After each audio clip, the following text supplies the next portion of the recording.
इटा आमर संस्कृति है। इठाने सबू गुटे सूतार बाचवा ठानु आरंभ हेसी आरु इटा गुटे खाली सूता नुहे जे इटा के गुटे कलाकृतिर मूर्धन बोली कह जाई पारबा। आगो इ सूता मान के डिजाइन रो मितार बंधा जायसी। इठाने सबू गॉइंट गुटे सपनार रूप है। रंग रो जादू आरंभ हेसी। इ रंग ती सूता के डुबे करी जीता फोटो सबू बना जायसी। सबू रंग गुटे गुटे भावना के बतासी। जेते बेले सूता खरारे सुखी जायसी सेते बेले रंग सबू बने सुंदर लागसी। एंता लागसी जे खरारे सुखी करी रंग माने पूरा हसी उठुछन।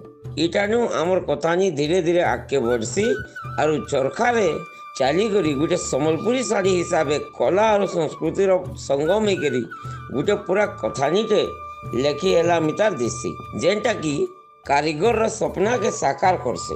आउ जेन थर भी आम गोटे सम्बलपुरी साड़ीटे पिन्हमा जे ई भावना नहीं कर पिन्हमा जे आम गोटे सूता के खाली नहीं पिंधि गोटे सूता नहीं कर सम्बलपुरी साड़ी तो कबार गोटे जेन यात्राटे होइचे से यात्रा हिसाब से हमें पिंधिछुँ।